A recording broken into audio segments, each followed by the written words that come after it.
Welcome to Brilliant Creatures. This is the show where you can meet some of the world's most amazing animals. I'm Stephen. I'm Gail. And here are some of the stars on today's show. OK, we're moments away from putting this crocodile to the test to discover if the death roll is fact or fiction. In Do It Yourself, we show you how to make a spider ladder so you never have to pull the plug on one again. Meet some brilliant marmosettes that eat envelope glue. And believe it or not, we try to hypnotise chickens. It's all coming up on today's Brilliant Creatures.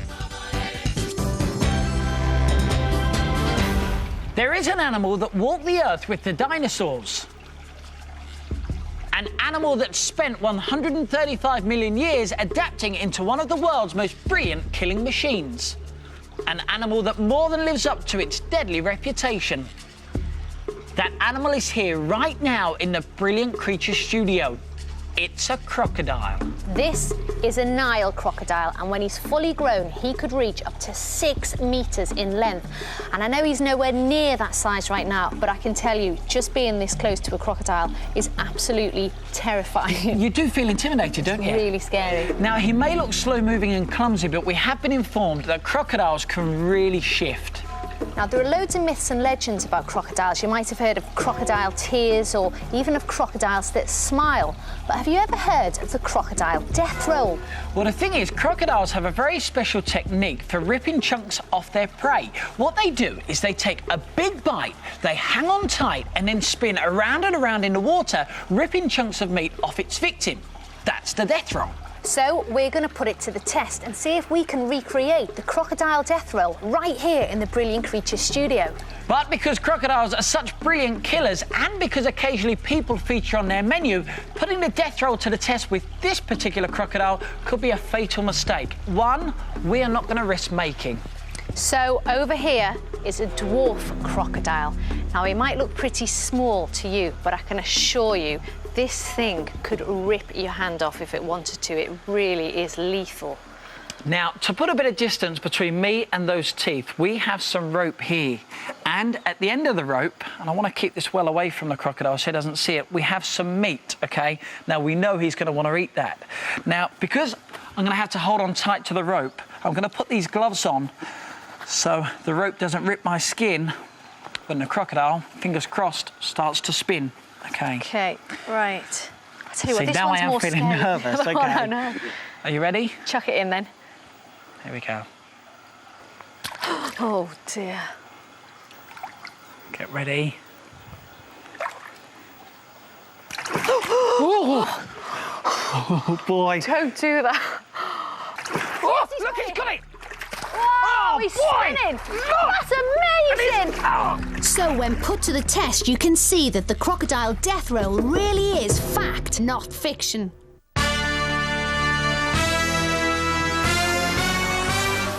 Card 10 of 10.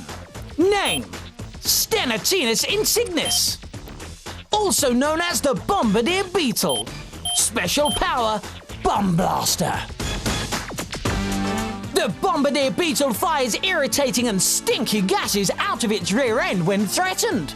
The gas blasts out at the same temperature as boiling water, scalding the attacker and driving him away so the beetle can make its escape.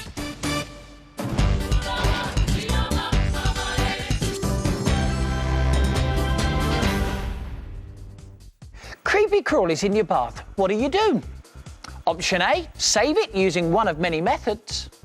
The towel. The paper and glass. The hero. Yeah. Or option B, take the easy way out and flush it away.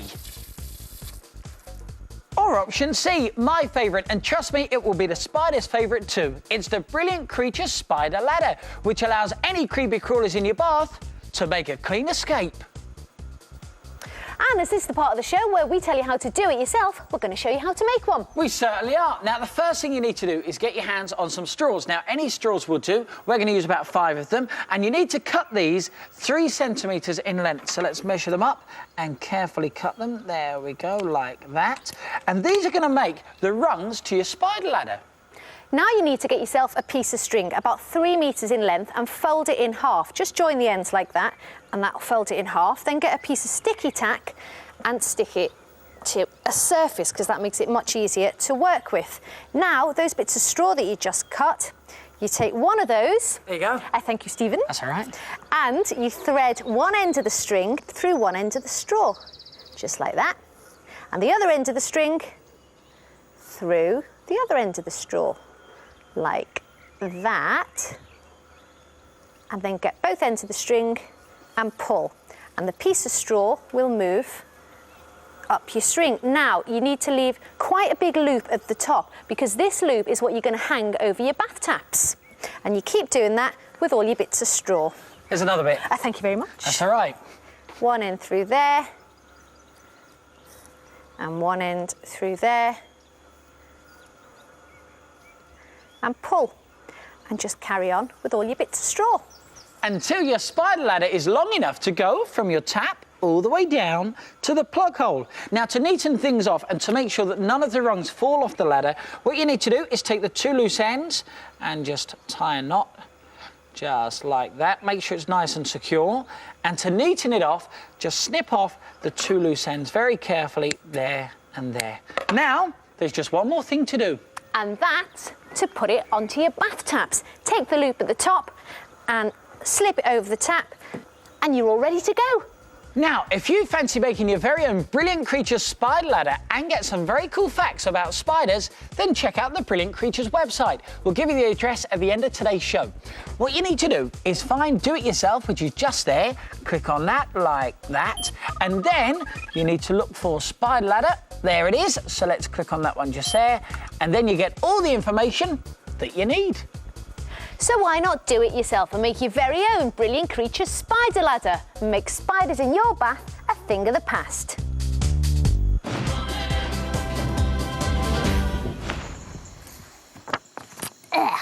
That is disgusting. Envelope gum tastes horrible, doesn't it?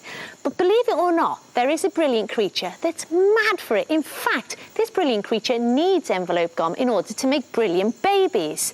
But which creature is it? Well, let's find out. Well, it's these silvery marmosets. They look incredible, don't they? They're like small dolls. Now, the gum they eat is called Arabic gum, which is used for many things, including making the sticky bit of an envelope. Now, in the Brazilian rainforest where the marmosets live in the wild, they get the gum from the trees in which they live in, and they use their specially designed chiseled teeth to scrape the gum from the tree. But here in Jersey, there are no gum trees, but it's a very important part of their diet. So the big question is, where do they get the gum from? At the shops. This is Arabic gum, and Jersey Zoo buy pots of the stuff to feed to the marmosets. Now, the only problem is the gum is far too big and too hard for the marmosets to eat in this form.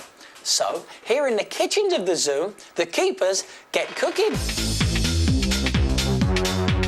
First of all, we need a measure of the gum and some recently boiled water. Be very careful with this, like that. Then you give it a stir and you must leave it to dissolve. Now, this takes about 24 hours, but when it has dissolved, it should look something like this. Look, it's like a sticky syrup, isn't it? Wow, I wonder what it tastes like. It tastes... It tastes awful, you know. But apparently the marmosets love it.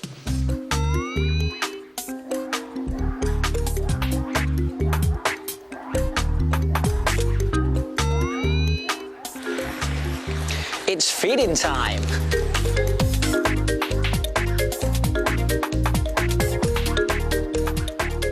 Okay, the moment of truth. Do silvery marmosets really eat the same stuff that is used to make envelope glue? Let's find out. Dinner. Absolutely. They love it. Brilliant.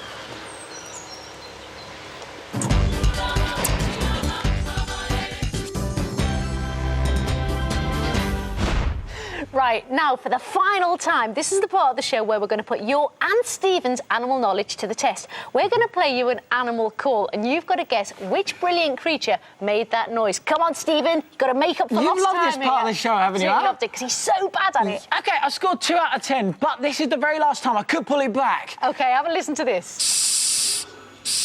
Now, you wouldn't make the last one so easy, because it does sound like a snake. Is it a snake? It's not a snake. Surprise, have another surprise. listen. Come on, have a go. It's not a snake. And before you say it's not a pig... OK, it's not... Oh, go on, what is it? I don't know. It's a cockroach. Cockroaches don't hiss. Well, hiss and cockroaches do, and I can prove it to you, because I've got some underneath here. I knew you had something on Oh, look at these guys. Aren't they horrible? there. They are. And guess what, Stephen? You're going to hold one. Come on. Be a big, brave boy. There you go. Now, if you push it on its back, it should make that hissing noise. Oh! There you go. Hissing cockroaches. Brilliant creatures.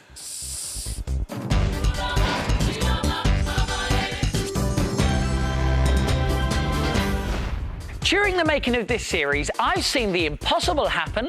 Oh, look, and it's gorgeous. Met animals I never knew existed. A true monster of the deep. And got close to some of the most brilliant creatures on Earth. It's your dinner time.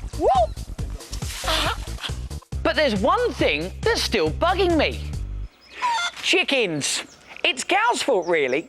She casually said to me it was possible to hypnotise a chicken just using a piece of chalk. Now, it sounds crazy, doesn't it? But apparently it can be done. So that's the final Brilliant Creatures Challenge, to hypnotise a chicken. So come on then, Gal, what do we have to do? OK, I love this. It's so clever. Get that piece of chalk. Right. Next, and then show it to the chicken like this. Right. Take the chalk down to the floor and draw a line away from the chicken's beak. Hopefully the chicken will watch. Mine's not very interested. And just keep drawing a line. And look, he's concentrating so hard on that. Now take your hands away really carefully. And that is one hypnotised chicken. Look at that. It's just like it's frozen, isn't it? Look, just still. Now, the reason we think this happens is because the animal concentrates so hard that it just freezes. Look at it. And how do you wake him up? Just click your fingers and he should come round. No, here we go. What is that all about? amazing. Look, he's even shaking his head. That is incredible. Oh, you wouldn't have believed it unless you saw it with your own eyes, would you? And you have done here on Brilliant Creatures. Oh, boy. So there you go. You can hypnotise a chicken just using a piece of chalk. Challenge accomplished.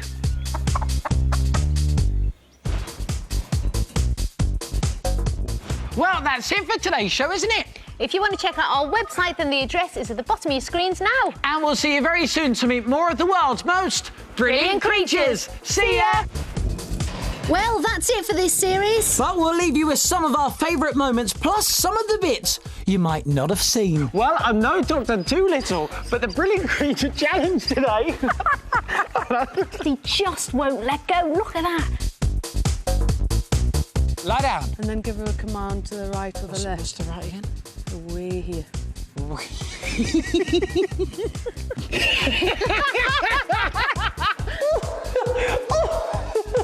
Oh, he's going for it. Oh, he did it! Wow! Did you see that? As I just mentioned, it can take to the air and glide. Now, I forgot my words, so I didn't know I was going to fall down that little hole. Oh, wow, he's going through. That's amazing. This belongs to Beefy. Come on, Beefy. Look at the size of him. Beefy's gone that way. The next single. I'd have to admit that I can be a bit mouthy at times, but I've got nothing on this guy. Can we move on? Make a hiss. Put it in her mouth. Wow! Did you see that? That is Fantastic. unbelievable, isn't it? Was that smashy? Well, there are other brilliant creatures that would love the thought of living in a dark, warm place, including this guy.